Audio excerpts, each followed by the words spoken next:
Okay, welcome back to the Basement Binge, everybody, and thank you so much, Anthony P, for that slick intro music. His SoundCloud and Instagram is going to be listed in the show notes, so definitely go check that out, guys. I'm your tri-host, Harrison. I'm your other tri-host, Kelton. And I'm Kade. Yeah, so welcome back, everybody. This week, we're continuing our MCU binge. Last week was a joyous time with Iron Man 2. Had a great time there. And this week, the God of Thunder. We watched Thor this week. Yeah, and I want to do a quick shout-out to you right now, whoever's listening. We want to say a big thank you to everyone who has been downloading our podcast. Yeah. We've been sharing our podcast a bunch on social media this past week. And in the past 2 days alone, we have doubled our number of downloads. So you guys are amazing. Keep it up. You're awesome. And so I want to thank you so much for the support. We have a goal by the end of this year to reach 1,000 downloads. So we're definitely on track. And if you want to help, just share the show with your friends and the podcast, and just keep listening and tuning in every week to hear the new podcast. Yeah, refer all your friends to the Basement Binge.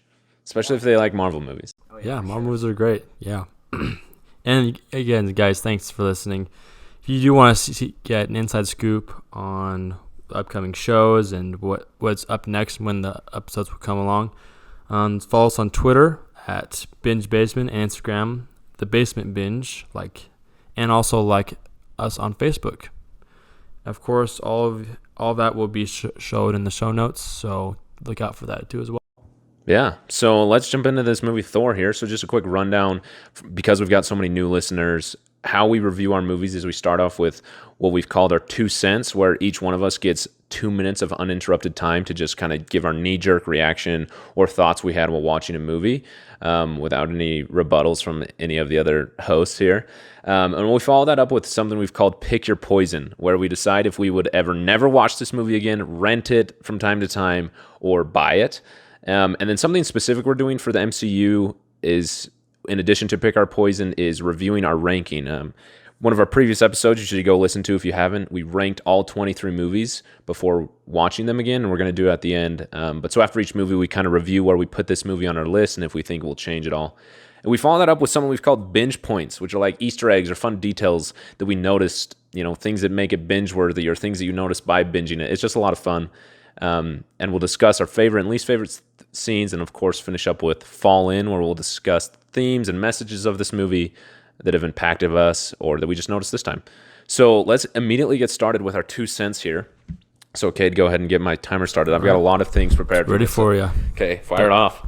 Go for it. So this movie, starting it, immediately I was laughing and joking with these guys about all the Dutch angles. I forgot how many are in this movie, which was kind of funny. And at first it was really bothering me, and I kind of just got used to it and embraced it. Even though, Dutch angles, side note, that's my favorite angle of a camera when used properly.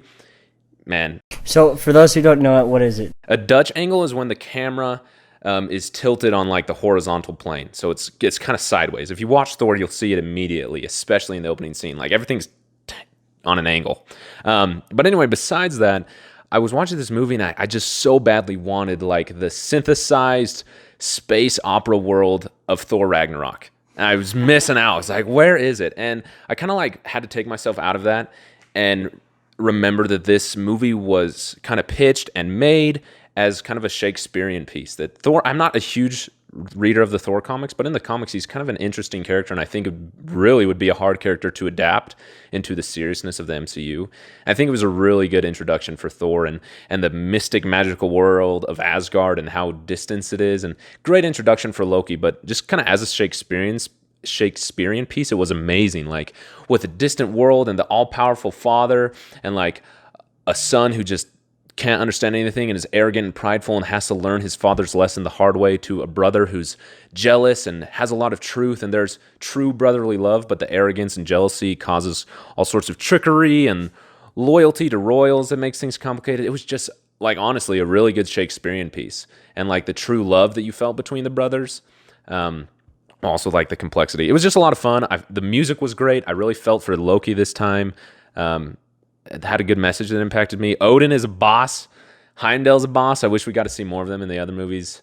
But it's also interesting to see how well this movie sets up the character arc for Thor and how it continues for the others. Was that a perfect 2 minutes? That was. That's what I'm talking about. Pretty good. I came All right. prepared. How do we follow up? We just end it right now? All right, podcast's over. Thanks for watching. All right, All right, Kate, go ahead. Start that for me. All right, this is Kelton here. Thor. Wow. If you haven't seen anything on social media, we've kind of been joking about how much I really did not like this movie. And to be honest, my opinion has completely stayed the same. Oh, no, come on. In fact, I think this time, from the get-go, I was biased. It was hard to really.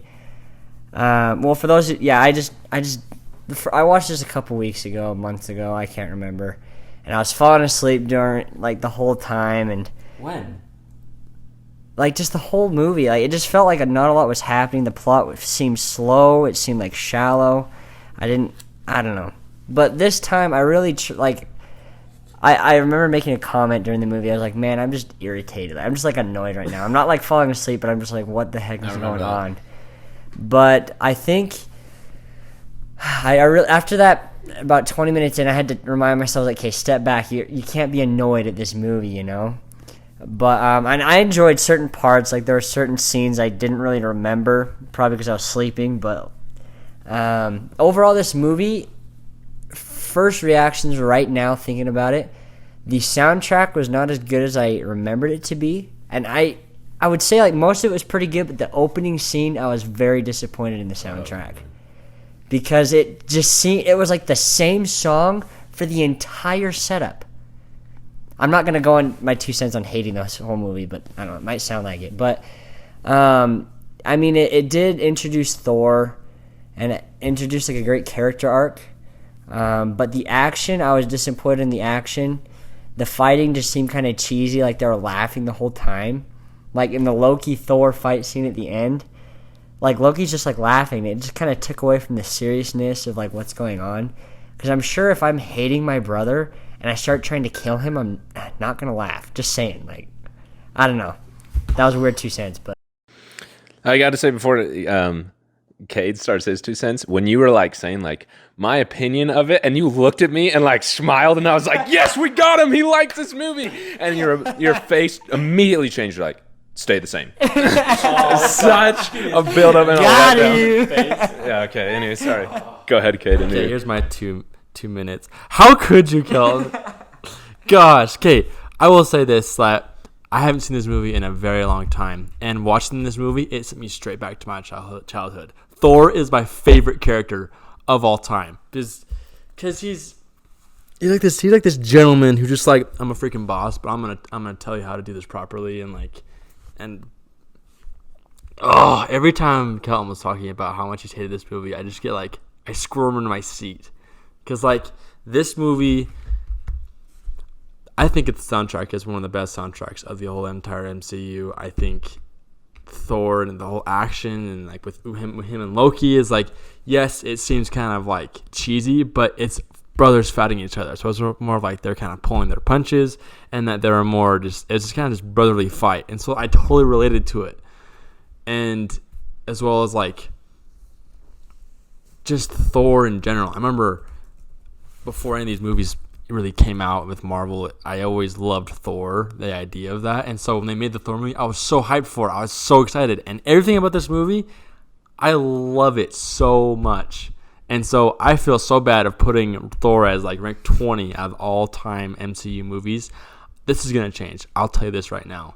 And that I regret it. Because I need to give credit to this movie of how good it is for original story, just to kickstart the whole MCU.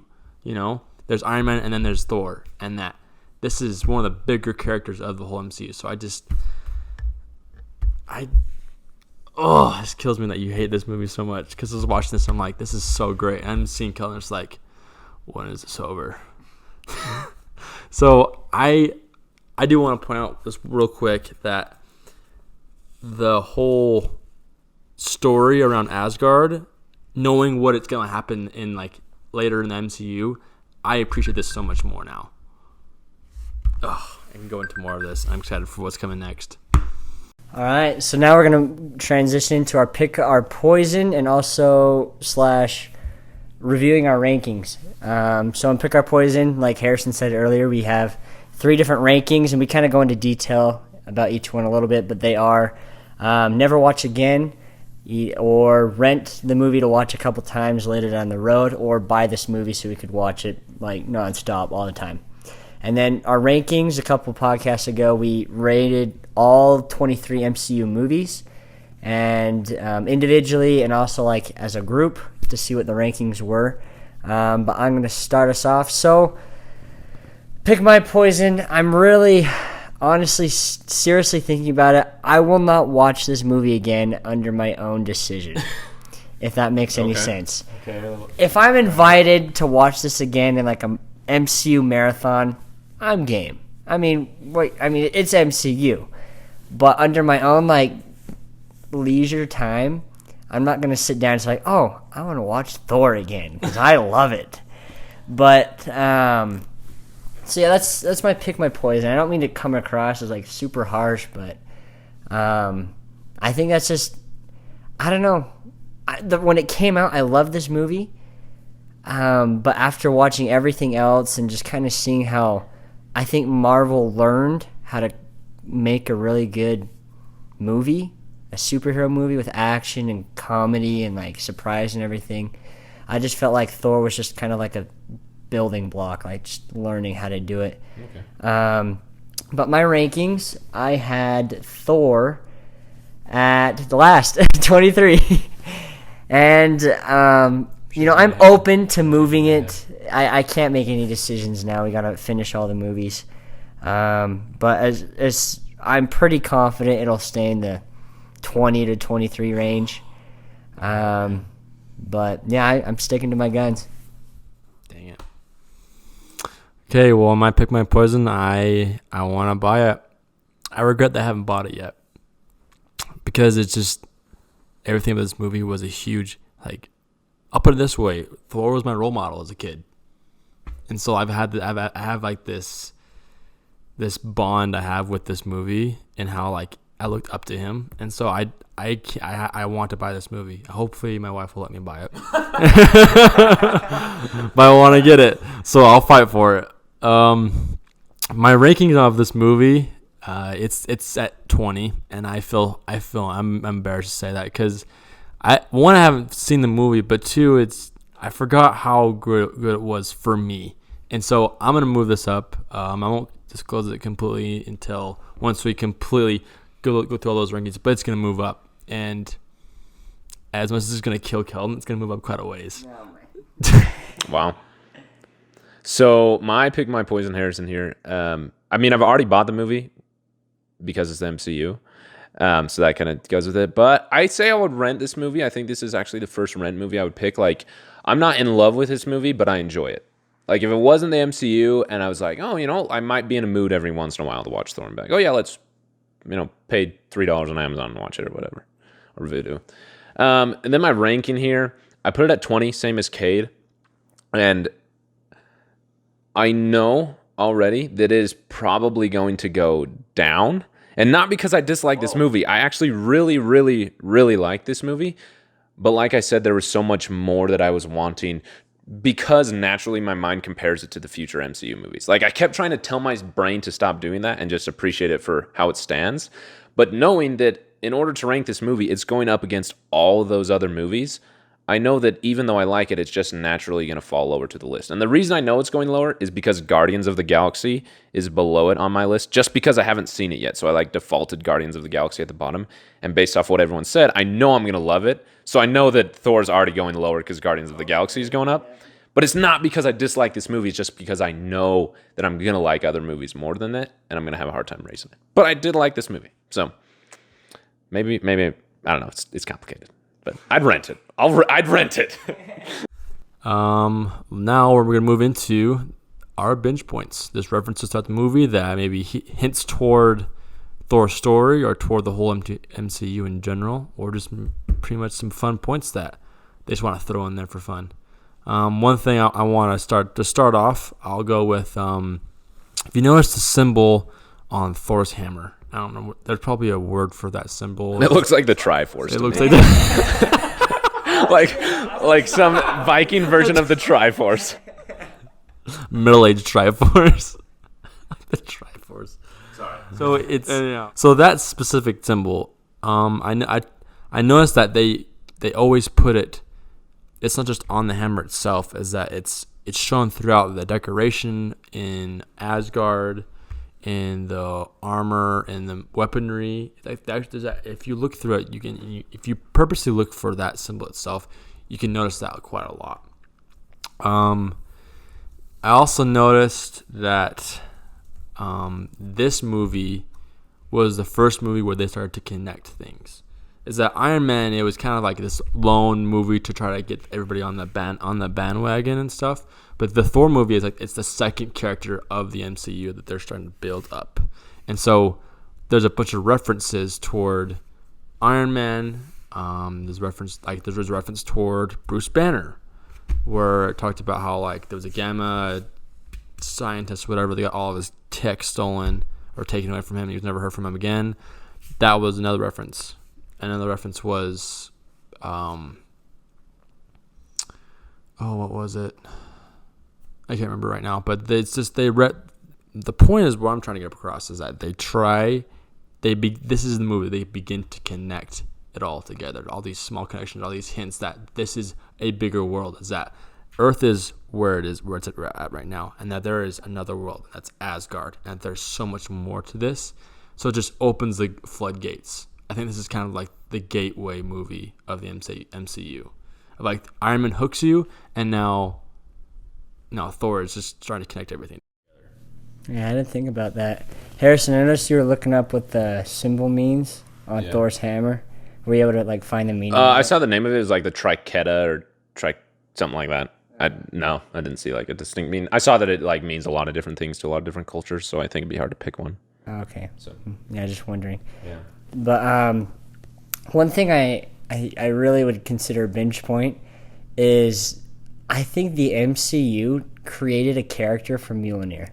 Yeah. Like in the entire MCU, there's like this whole kind of, and we start to see it in this movie, with just the whole idea of being able to lift up the hammer. Yeah. Mm-hmm. And like, as you think of in this movie of I forget the name of it, but like that sword that everyone like has to pull out of like the rock or whatever in the Middle Ages. The Sword and the Stone. Yeah. Is that what it's called? Yeah. Oh my gosh. Well, the Sword and the Stone, there you go. But if guys find a hammer stuck in a rock in the middle of nowhere, naturally, we gotta see if we can pull this thing out, pull this thing out of the rock. So, and I think that just like starts this whole thing, and it really kind of hit me how I think it really is a character, because in later movies there's jokes made about it and how it's used like kind of like just a subtle like thing to show you that like it just makes you respect Thor as a superhero, as really he who wields that hammer has the power of Thor, God of Thunder. And like he could like fly and just like beat up monsters with a hammer, dude. That is so cool. And it's just so unique in and of itself. And I think it really kind of gives character to that, and just an awesome thing to kind of pay attention for in future Marvel movies is just watching how Thor really interacts with this hammer and uses it in combat in just smart ways to like, just setting his hammer down on Loki. He can't do anything, Yeah. So I love that aspect. Definitely a binge point for me. Yeah. Some binge points for me. Just things I really enjoyed this time. I forgot how funny this movie is. Same. It's hilarious. Like, I did not remember that. The other thing I really think... I want a horse! I need a horse! We don't have any horses, just dogs and cats. Well, give me one of those large enough to ride. I was waiting so... Like, I told him watching this... Yeah. When this scene was coming up where he walks in, he's like, I need a horse! I was like, dude, guys, this is my favorite scene. Some great liners. Yeah, I also think that Chris Hemsworth is like a perfect casting to play Thor. Like, not only in this movie, but in future movies, which are so different than this one. But also just like playing Thor is a complicated character. Like, he's just some super ripped, massive warrior who's like totally out, like fish out of water. And it's really interesting to compare this now to like Thor Ragnarok or Endgame and see like the range that Chris Hemsworth has. Like, he's able to go from somebody who's just like a fish out of water, ripped dude who doesn't have his hammer anymore, who's a warrior, to like somebody who's dealing with like depression and guilt in Endgame, which it was just amazing. Anyway, I thought about that, and I'm like, man, Chris Hemsworth, he was a good pick. The other thing is, at the very end, like the end credit scene when Eric is talking to Nick Fury and like Loki's like tricking him or whatever, using his magic on him, he mentions how he has a lot to work with about like the kind of traveling to different dimensions. He's like, the Foster theory, and I thought it was cool because Jane Foster probably created that theory. I just thought it was a little cool little hint to the character of Jane Foster. But then he's also talking about how like there's no other instance of traveling to another dimension or another gateway. And then Nick Fury shows him the Space Stone, or the Tesseract, which is the Space Stone. Like, man, they really knew what they were doing from the beginning. Like, they really did. Like, I did not understand. Hawkeye. Yeah, I did not understand what this Space Stone is now. Like, I think because I have to admit this, I didn't read the comics before ever watching the MCU movies. Like, I watched that cartoon that I mentioned, but it was just like a bunch of characters together. There wasn't a lot of like lore in it, especially with the Infinity Stones. There wasn't like a lot of like cosmic lore, if that makes sense. And so it's interesting now, like learning about that stuff because of watching future MCU movies, and then like also reading the comics now to go back and be like, oh, they like were hinting at that from the beginning. I just didn't get it, so it went over my head. Like, yeah, and like the other thing is, I just realized I was like 12 or 13 when this movie came out. Man, it makes so much more sense this time. Like, I don't know if that's a binge point, but I remember watching this for the first time being like, what the heck? Like, this is so confusing and weird. And there were so many questions I had. And now I'm like, oh, yeah, it's actually a pretty complete and wrapped up story. So binge points there. Oh, yeah. Every movie where we get to see the treasury of Asgard, I want to know what the artifacts do and like the story behind it. Because they walk down this hall and you see these weird looking objects. Like, what the heck? That one's glowing. That has like mist coming out of it. Like, what is going on? And like, in the beginning, it kind of explains just like the whole thing behind like the ice giants and like what's the object called? The casket. The casket.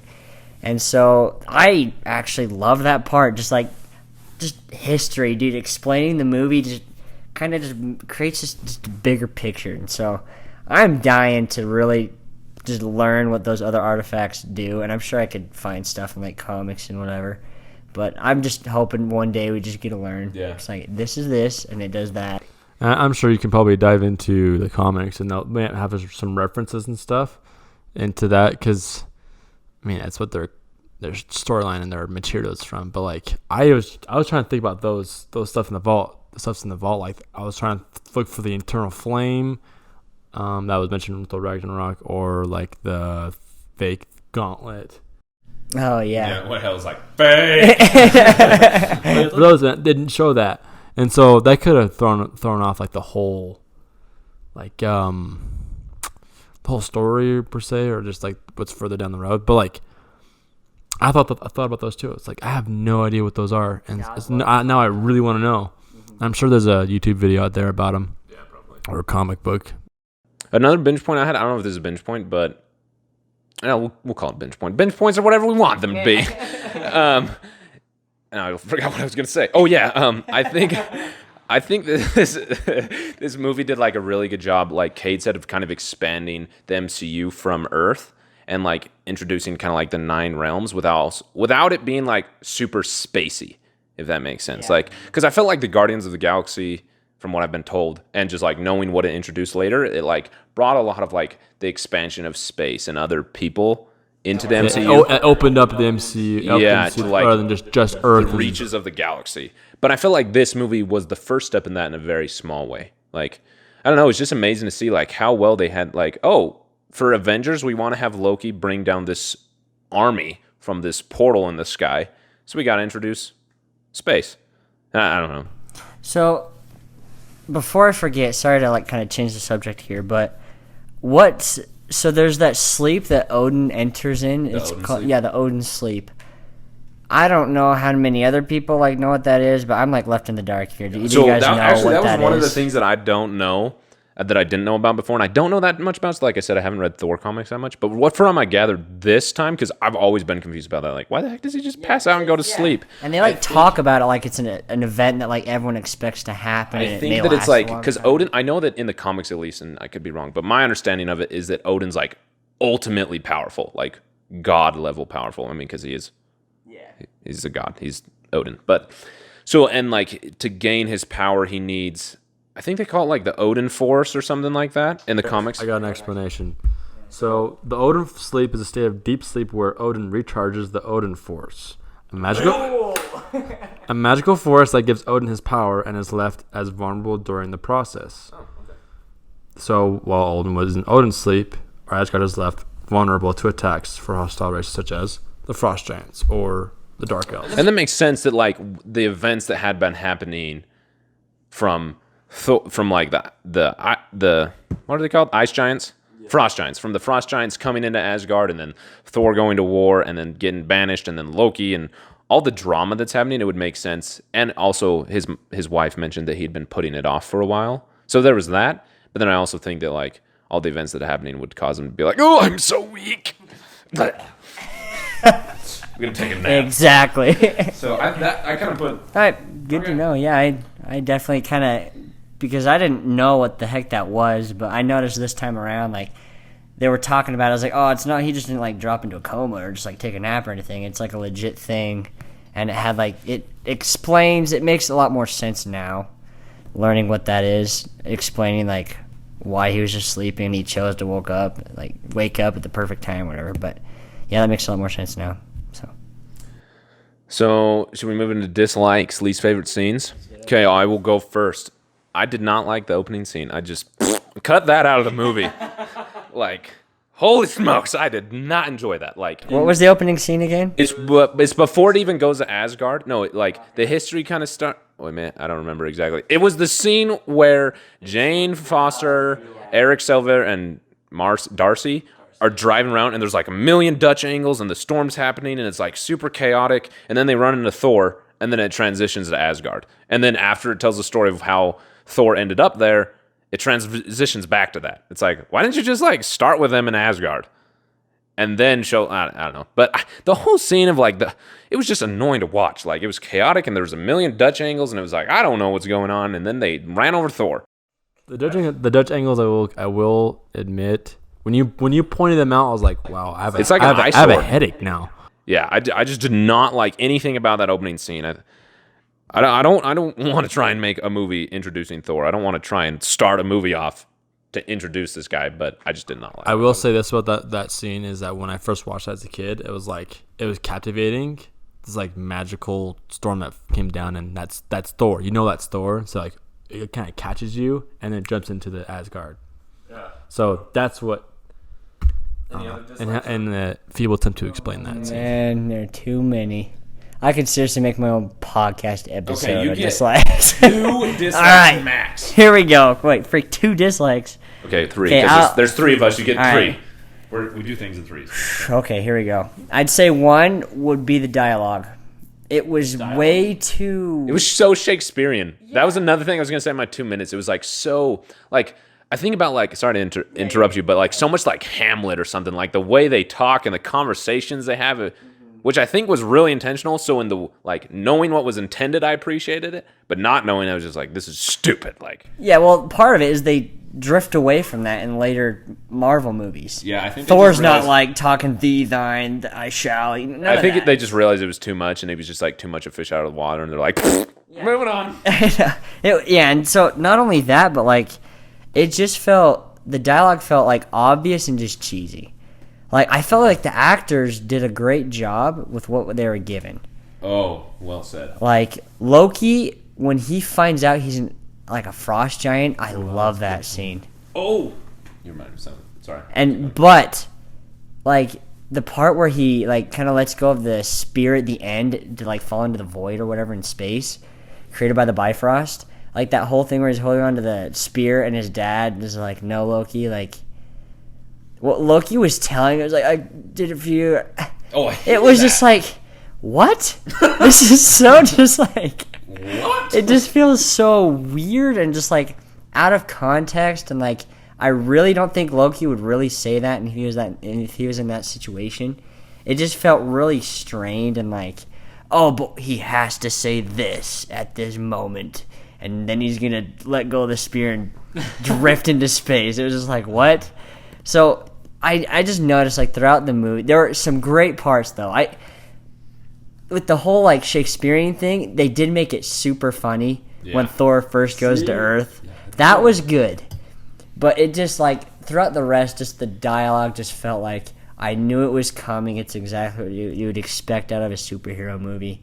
And so that would be dislike number 1. I want to add my second dislike because I'm sure Kade doesn't have any. So I'll add Kade's for him. You reminded me of it. I maybe you do have some. I'm kidding. But when Loki, I'm grateful that they dropped the whole like Loki's a frost giant thing. I remember that was like the thing that bothered me the most when I watched this the first time. I was like, what?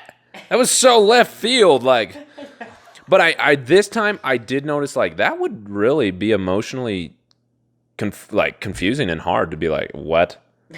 Like I'm a monster. I'm a monster. Like I'm some person that we talk about how evil they are. Like that would be really difficult emotionally. So I like the emotional confliction that it adds to the character of Loki. And later, like in Thor Ragnarok, when Loki's like, it's tough being lied to all your life. Like I like the emotional weight and connection it gives me to Loki, but I don't like it that they like what was used to do that. That whole scene and the Odin falling into the Bifrost, I was just like, this is so weird. Because I could see why they want to do that, because it makes Loki, like, he asks his dad a super cool question that I thought helped with his arc, but they could have done something different than freaking Frost Giant that they never talk about later on. Because he asks Odin, he's like, so you found me as a baby, why did you take me? Like, he's like, oh, I loved you, you know, you're my son or whatever. But he's like, so, but I can't remember exactly what he said, but he's basically saying, yeah, you took me, you want to sound blah, blah, blah, but it's like, what was the real reason why you took me? And then he finds out he's basically there just to be like not a bartering chip, but just like a peacemaker, I guess. He's only there for the uses and purposes that Odin has. Yeah. And it's not an actual family connection or love that like made him part of that Asgardian family, you know? And so that, dude, that would rock my world and just blow my mind if that happened to me. Yeah, so, really of course, that would, like, totally throw Loki off the rails. But the way they did it, I'm going to throw my second dislike on with Harrison's, that whole Frost Giant thing. I mean, it created a good arc for Loki, but they didn't have any continuity with, like, that, the rest of the whole, like, MCU. Yeah, I have to say, I appreciate what it did for the character of Loki and the emotional impact it had on him. I just didn't like the tool used to cause that. Yeah. And I'm grateful that they just kind of dropped it, like kept the emotional impact it had and then dropped the whole Frost Giant thing. Yeah. So, yeah. Kade, do you have any dislikes? And then we can move on to optimism. After all this hatred and banter you've been having, I want to just like call you out and all this stuff and give you the reason why, because like there's a lot of reasoning behind this. And like Thor, before I say my least favorite scene, I will say that Thor, this movie, focuses a lot on the story because there's so much that goes on about Thor himself, and we'll go into that into our Fallen segment. But least favorite scene, I need a minute. My least favorite scene is when the Warrior 3, his friends, they go to try to fight the Destroyer and they just get their butts whooped. Oh yeah, it's like immediately. Like it's not necessarily the sink. That scene is that point is pretty awesome. It's where Thor puts the blocks, puts it all together, and is like, this is what I need to do, and he becomes his hero and he sacrifices himself. But it's more of like the Warrior 3 is like, we are this like awesome, you know, these warriors, and you see him kicking butt against the Frost Giants. It's like handling, you know, pretty good. But then they go, if it's destroyed, and there's like they're getting destroyed. And so I didn't like that. They needed to go more into it, which they do go more into Thor 2 Dark World. But they go in this movie, it is like, darn it, I wanted more out of them. That's my least favorite part of a scene. Okay. I'll give you that. So before we move on, I get to have my third dislike. You really want to Yeah, get that in there? You're not letting it go. I have to explain why. So the whole yes, absolutely. Yeah, that was They deserve to know. So there's a lot, but the one I want to focus on, the last one I want to focus on, is Thor in the beginning. Man, what a 3-year-old, dude! Like, are you kidding me? Like, this guy, you know, he's an Asgardian, the god of thunder. You know, so he's about arrogant. to become king. He is so stupid, and I felt like he is. I felt like the character of Thor, yes, to have the arc, he needed to be arrogant and prideful. But the level that they sent him to was like level 100, and he needed like a level 3. Like, because the whole time he's like, you know, the frost giants broke the truce. You know, they came here and you know, we need to wage war upon them. And he's like, no, you know, there's the truce. Like, it was just a couple of them. They failed. And then he's like, I have an idea. Let's go break the truce ourselves and just start killing everybody with like 5 of us, and we'll call it good. And then my dad will show up and we'll destroy them once and for all. It's just like, wow, while I was watching that scene, I was like, this dude's in elementary school. Like, the level of like, he's reacting like so poorly. You think there's no way he's like, it's just cringeworthy to me. Like, I do see like where he ended up and who he needed to be to become Thor, to be a true king. Yes, he had to undergo an arc, but that level was too much. It just made it really hard to watch. So that's my last dislike. I'm gonna break the silence here. No. Yes, dude, it was so No. Okay, look, hear me out. All right, I'm gonna defend this right here. Just this one dislike, because I have to say this. So, number one, the reason why he was so, I understand that he was super arrogant, that he acts like a child, but he is a boy. He doesn't know any better. a boy yet a god of thunder, dude. What? Like, Compared to Odin. he's been a, what's the word? Not, is it mentee of a like the mentor's dude? Oh, an heir. He's an heir. Okay, yeah, that, sure. Mentee? Well, no, where it's like, you know, you have a mentor. What are you? Oh, an apprentice. Yeah, sure. Just the guy who's supposed to learn from the other guy. And he's following around Odin like the super all-powerful being, and he turns out like that. Like, All right. Look at this. Hear me out. Listen. Sorry, go ahead, Kate. I'm listening. That was just a lot. He is the son of Odin. Odin is his father, and so whenever his father tells him, he follows.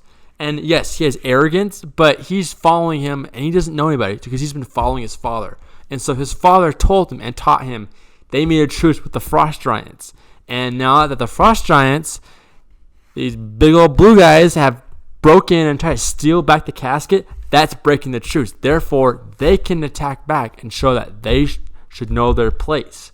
It's not like, oh, they broke in, well, I can break in too. It's like, you're treating it like your mom sucks. No, your mom sucks. That's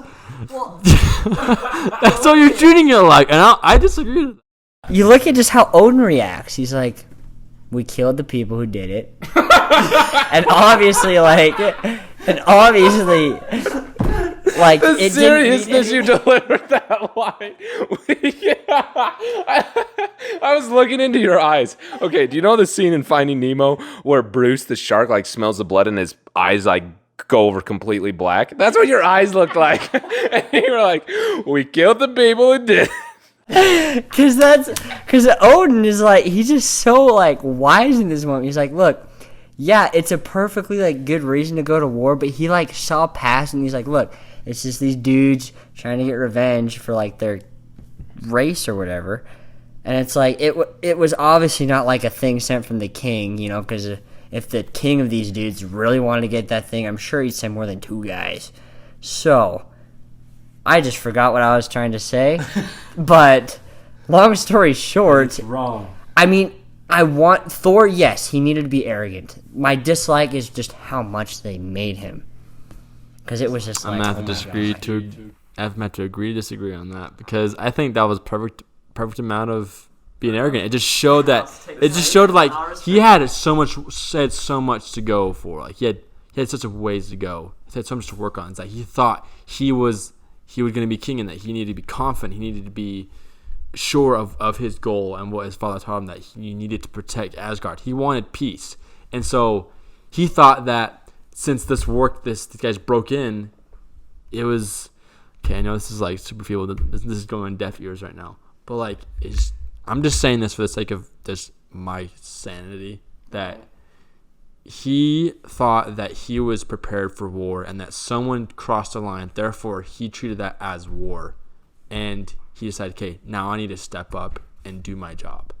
Okay. And it came off as incredibly arrogant, that was the goal for it. But that his true motive was that I'm trying to be king and I want to do what's right. And so I'll respect that. That's a very reasonable reason behind that. That's it. I'm off my soapbox for now.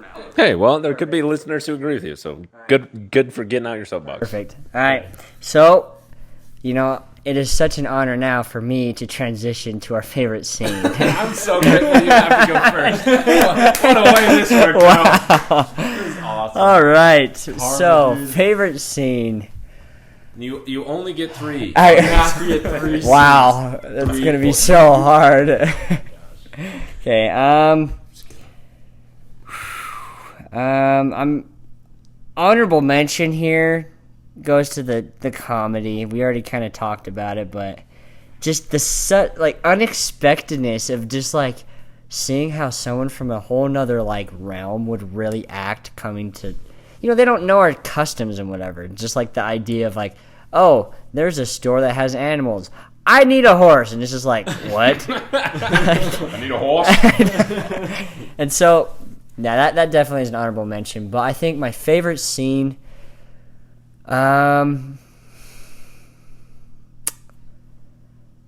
this is tough.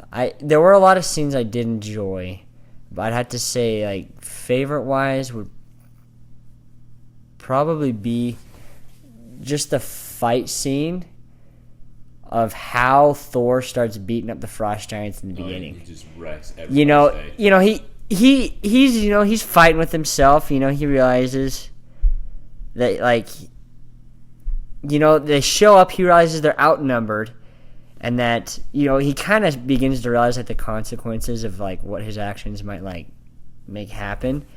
And then the ice giant king, is he a king? I don't know, but I'm just gonna say he's a king. The king is just look, I'll give you one more chance to leave, and I'll let it be what be. And then, so he's staring down at the one ice giant dude, and they're kind of Loki, is a pansy. He's whatever your gracious offer, we accept, whatever, And Thor's fighting, you could see it, and he turns around, and the guy's go back to your whatever castle, little princess. Something like that. And it's just oh, shoot. Oh, dang it. You said the wrong thing. And so from there, it was just awesome. And I think the climax of that scene is when Thor flies through that giant monster. Yeah. And just right in its mouth, it just goes right at the back of its neck. How freaking sick is that? And he lands and the thing falls off the cliff. That was just so cool, and you kind of just begin to realize how strong Thor really is. I think it also made me appreciate how arrogant he would be. If I was that powerful, I'd probably be a lot arrogant. Really. Oh yeah, I would be flying through monsters they were all too, leaving, running to get away, and he's sitting there just taking him out one. He's wrecking them all. He's in a swarm of them, and he's still just enough, lightning. All right, problem solved. Yeah, and I love Thor. Don't get me wrong with all this dislike stuff, but he's one of my favorite superheroes of the MCU. And, he's super strong. He's the god of thunder, He's an immortal. And so I think that just scene gives a little tribute to him as we kind of realize, okay, this guy could take on a whole freaking planet by himself. He's a cool guy. So. It's okay. What's your one favorite scene? Yeah, I get 1. He gets 3. I only said 1 with an honorable mention. Okay. All right. Well, shoot. I'm not sure how how I do explain which was my favorite scene, because there was a ton. I have to say this is just for sentimental values. One honorable mention is the fight scene where he takes his hammer and just the first time you ever see him take his hammer and just shoot down freaking lightning from the sky and just obliterate the frost giants in this massive like shockwave. That's an honorable mention. This is kind of a twist of events, but my favorite scene is when Loki tells Thor that his father's dead. That whole scene is huge, because like the point where he realizes he's not worthy of his hammer, and then he finds out that his father's dead, and then his mother doesn't want to see him, and he can't go back. Because one, his figure, his father figure, is gone. His mother, who he adores, does not want to do anything with him, and his goal that he wanted to be king is now taken from him. Yeah. And he can't even go back to that. Yeah, that was a big moment. So that was a huge moment. So that shows the true character of Thor, that he was arrogant, he wasn't humble whatsoever, and he like honors that. The dishonesty of Loki. The dishonesty of Loki, he honors that, because he's like, okay, no, I'm sorry. He like totally accepted it in stride. Can you name another character like that? Can you name Tony Stark that did that? Yeah, I like that scene. That scene, I think that was like, because that scene, that really hit home for me when I first watched that when I was a kid back in 2011. He took that like a champ. Even you could still see like in his eyes though how utterly like destroyed he is, and how it's just like shocks him to the core. And I think it was good with, he didn't have to wail like when he can't pick up his hammer. It's just like his world collapses around him, and all you see is like a single tear down his cheek, and he's just staring at Loki. Like, it hits you. Yeah, I like that scene. Respect. Yeah. So my favorite scene, honorable mention, because I guess that's what we're doing now, is anything with Tom Hiddleston. Like, he just nails it as Loki. I am so excited for the Loki series that's happening on Disney Plus. I'm really interested to see what they're gonna do, because this, like, the Loki that's in this movie, like kind of the mischievous, evil, like tricky Loki, is the one who's going to be in the Loki series. And I'm really excited for that, because I think Tom Hiddleston nails it as that character. But I'm also sad because I love like the anti-hero Loki in Thor Ragnarok. Oh, spoilers. but anyway, I just love Tom Hiddleston as Loki. I love his hair in Avengers, how like beautiful. I know. I was like, where's his hair? In Avengers, I'm like, oh, he has beautiful locks. But anyway, so yeah, honorable mention, anything with Tom Hiddleston. Favorite scene though is the very end when, like not the end credit scene, but the very last scene when Thor kind of walks out of that feast that they're having, and you can tell that he's really mourning and having a difficult time, and yeah, thoughtful. That's a good word. And Sif mentions how he mourns for his brother, and he also misses Jane Foster, and he goes up to his dad and like really honorably, and what the heck was that? That was one more, really honorably and like respectfully and humbly, meekly even says like, I hope to make you proud one day, and I have a lot to learn from you, and no one could ever be a better king than you. Like, I really like that scene for a lot of reasons. Because the first reason is because I remember, like, when I saw Avengers, for example, I keep trying to like bring myself back to the mindset of when I first saw this movie. I remember watching Avengers and thinking Thor was like the dumbest character ever. Like, he was so boring, and it was just like, he just had a hammer and had lightning, and that was like the depth of that character for me. And I just didn't understand this movie at all. Like, I didn't understand the complexity and the difficulty and the emotional impact of trying to live up to somebody like Odin. And I just saw Thor as somebody who was just trying to capture Loki and had a hammer that he could swing around and fly on. Okay. So I like that scene, one, because I really admire the meekness of Thor in admitting he was wrong and how he needs to learn from his father. But I also liked how much that set up for the future stories of Thor, including in Avengers and Thor Dark World, even though I've never seen that, but especially in Ragnarok, the difficulty that Thor has believing in himself and in his capacities to be a king, and like the weight that gives him, but also the way he acts in Avengers. I just like that scene for what it is for Thor in that moment, but also what it establishes, sets up in the future. That's the word I'm searching for. Sets up. So perfect. Well, after that, let's start into our next segment, Fall In. This is where we go into more detail about maybe messages behind the movie, more meaning, what our personal gain was it from the movie, as well as just like big details that we really feel like that were important that we want to talk about. One thing I'll start off. I want to get this off my chest, and like I've been mentioning before, that this whole entire episode is that Thor was my hero, and 2011 was how many years? That was 8 years ago. Whoa, that was a while. That's insane. And during that time, I was kind of like seeing this movie. You look at Thor. First off, okay, kind of bring it back a little bit. I think Thor is more of a noble person, based on this movie alone, more noble than Captain America. That, in my opinion, I think he's more noble than that, because the way Thor has held himself is that at first he was this arrogant guy who wanted to be king and follow his father's footsteps, which was following his father's footsteps. That's a noble cause.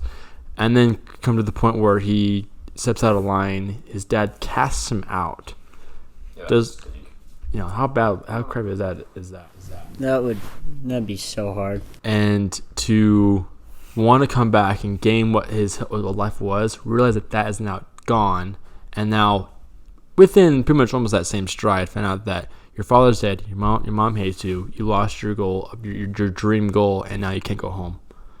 And like seeing that, and as a kid, knowing that I have my own struggles, not necessarily wanting to be king or I'm from a different magical world, but just like having my own struggles and seeing him take that in stride and just being proper and just taking it like a gentleman. I think Thor,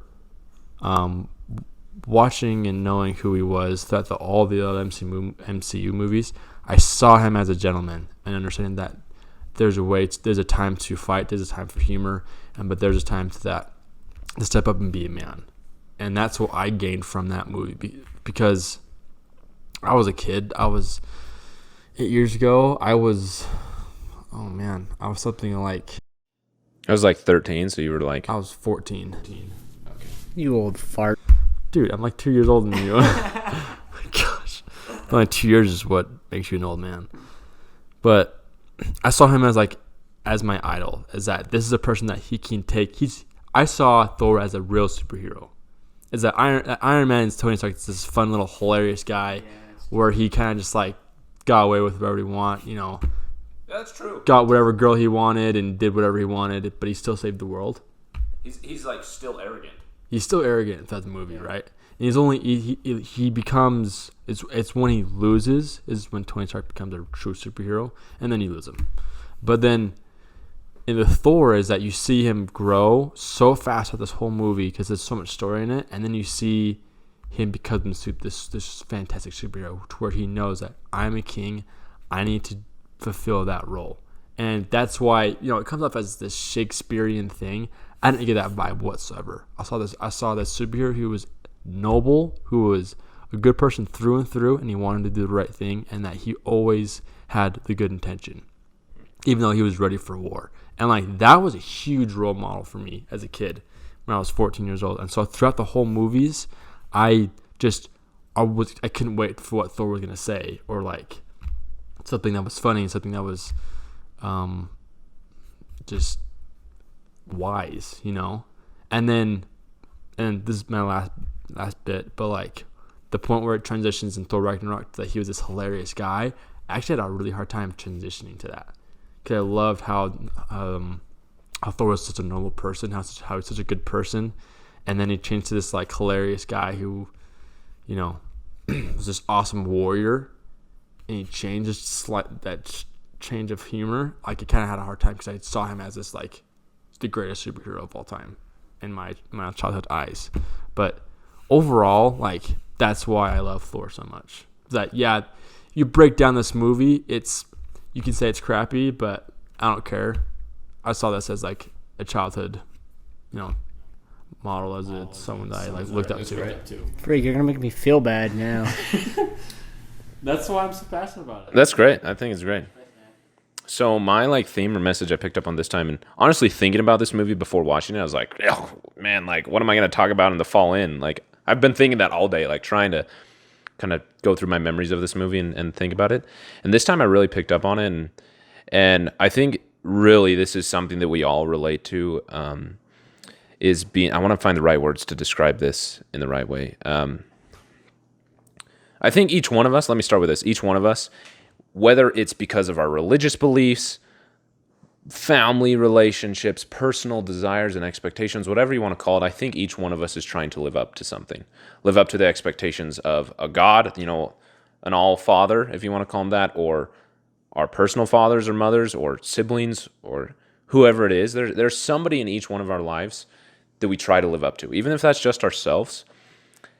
And each one of us has also experienced those moments where we are not worthy. However that is personally for you, like that is hard. And something that often comes in my head that I laugh at sometimes is that scene where Odin is like ripping off the realms from Thor and casting him out. And he's saying he's not worthy of all these things. There's the one where he's like, you are not worthy. And then like pauses, because up until that he's like, you are not worthy of these realms, you're not worthy of your power, whatever. And then he just says, you are not worthy. And I always think about that, but it's an incomplete sentence. There's not a period. He keeps saying, you are not worthy of your loved ones that you've put in danger. And like that really hit me, like, oh man, like you're not even worthy of the love of your family. Holy smokes. But anyway, later when Thor like goes to pick up the hammer the first time after he has that great boss battle in the mud, About that. that's a great scene. But that moment where he's not worthy and he has to accept that he can't pick up this hammer, like I almost started crying. I feeling like the weight of feeling in your own way unworthiness of whoever it is that you're trying to live up to and be worthy of. And those moments and almost like the fear I have of that judgment day that I'm gonna call it, where I will find out if I am or I am not worthy. Like the fear of receiving the not worthy status, whether it's at a judgment day or trying to pick up a hammer or however you want to put it. There's different points in our lives where that could happen. Like that is a huge fear of mine. And so I really related to the emotional impact that would have.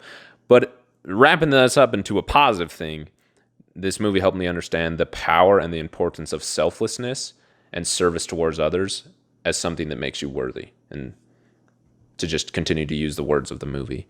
But yeah, so just kind of the impact of worthiness and not worthiness and living up to expectations and desires and just being worthy, and also like the power of selfishness and selflessness really hit me hard this time.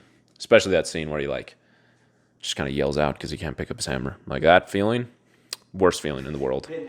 Hate that. Wow, I did not think about that and that kind of like like so many times you watch a movie and like you just enjoy the mini boss battle in the mud. I know. Anyway, that was a great movie. Oh dang, he just got like banished by his dad, but it's like a lot of the times you skip over like the emotional connections and like the effects he got that it banished has. by his dad. And like really just kind of dive into that. It's like, yeah, that would suck for him, but like how do I feel that way? Have I ever felt like that? Just like living my own life. So yeah, that's definitely way cool. One thing I want to focus our attention to is something you both kind of mentioned it, but just like with living up to like expectations, but also just like with the relationship between Odin and Thor. I just think of like my own life and like my own dad. Like, not saying that like my dad is like a god of like power or anything like that. Yeah, but like the fact that like I like respect my dad a lot, and like I consider him to be one of like my best friends.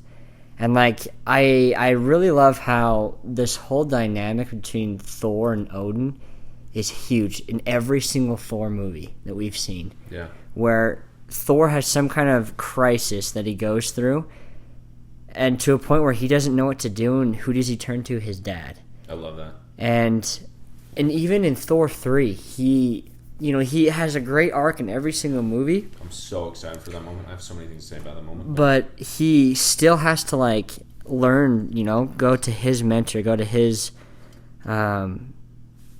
person, and he goes to his dad, and his dad just really helps him through, and I more than anything, I just appreciate the time and effort that goes into that. It's I'm going through a problem. I turn to my dad. He tells me, it doesn't tell me what to do, but he gives me advice and helps me through it, and I fix the problem.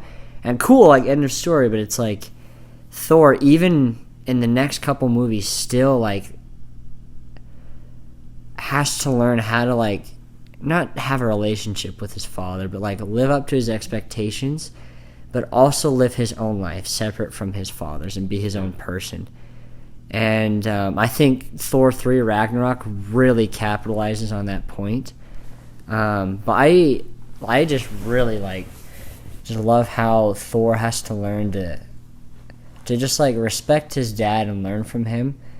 As I feel honestly everyone should do. I'm sure there are people out there who maybe don't have the best parents or role models to look up to. But I really feel that just respecting someone who really loves and cares for you and just trying your best to live up to their expectations while also learning to be yourself is something that I think this movie has really done well to portray. And it kind of just makes me think about my own life of my goals I have, but also my relationships I have with my family, especially with my dad. And just kind of how I'm moving forward, learning the whole along the entire way. So I really love that you drew out a lot of those emotions in me, Kelton. I think it's a personal one that I'll share is especially when I shared my favorite scene, that moment where Thor says I hope to make you proud one day. I relate to that emotion so much. I love my dad and I look up to him a lot. Thor looks up to Odin, and I remember so much of my life, I just felt all I needed to do was to make my dad proud. And I remember just nonchalantly once in a conversation, I was leaving to go home from my parents' house, and my dad just gave me a hug. He's I love you, I'm proud of you. And it was just something that he said. And I've thought about that for months. Those 3 words, I'm proud of you. Anyway, so all that being said, I think having someone in your life, whether it's a father, physically, religiously, whether it's a mother or a friend, someone who you are connected to emotionally, who has some wisdom that you don't, has some insights and love for you that you don't, but who can be proud of you and who can inspire you to make them proud is life-changing. I agree. It's such a blessing to have in your life. Yeah. And I think that's what's important is that you may or may not know if you do have that father figure or a figure to where you can look up and they can teach you things. Odin figure. An Odin, yeah, we'll call it an Odin figure for now, for time's sake. That if you find yourself an Odin figure to where you can look up and just ask questions, listen to, or be taught things or be shown things, that will the step above of where you're at right now at just being an individual. Because with that, I can remember, I can name off a few mentors of my own, of my father as well, of I had a religious teacher that I always talked to all the time. We had conversations just about life in general. It wasn't anything religious. It was just talking and chatting. And right now I have one with, a friend of mine, Andrew Lopez. We just chat about just life in general, and that I can feel that genuine careness from him to me, that just it puts you a level above your struggles. And I think that's what shows us in this movie, is that if you really, really dig down, fall in to this, you can see that a figure can lift you above the planet you're at right now. Yeah, pretty amazing. So, any last thoughts about this movie? Everybody go find your Odin figure and live up to their expectations, but also know something that will make you worthy of that Odin figure's pride in you, I think is selflessly serving the greater good of other people. And being yourself. But also living up to their wisdom and things that they know that you shouldn't do to be yourself, so to speak. Wrap that up in a nice little package and send it off at UPS. So everybody, thank you so much. We mentioned this earlier for subscribing, getting our download count up. Holy smokes. We got a goal of 1,000 downloads. We got to get there. So tag us on social media, tweet at us, put us in your Instagram stories, like us on Facebook, post about us, word of mouth, tell your friends. We're on Spotify, Apple Podcasts, Castbox, anywhere you find a podcast. But of course, you can always find us on our website, which is linked in every show notes. It's just Podbean. Download the Podbean app on iPhone or Android, and subscribe. Tell your friends. And thank you so much. So next week we're coming back with the Captain America. So subscribe for that, guys, and thank you. Bye-bye. Ciao, ciao.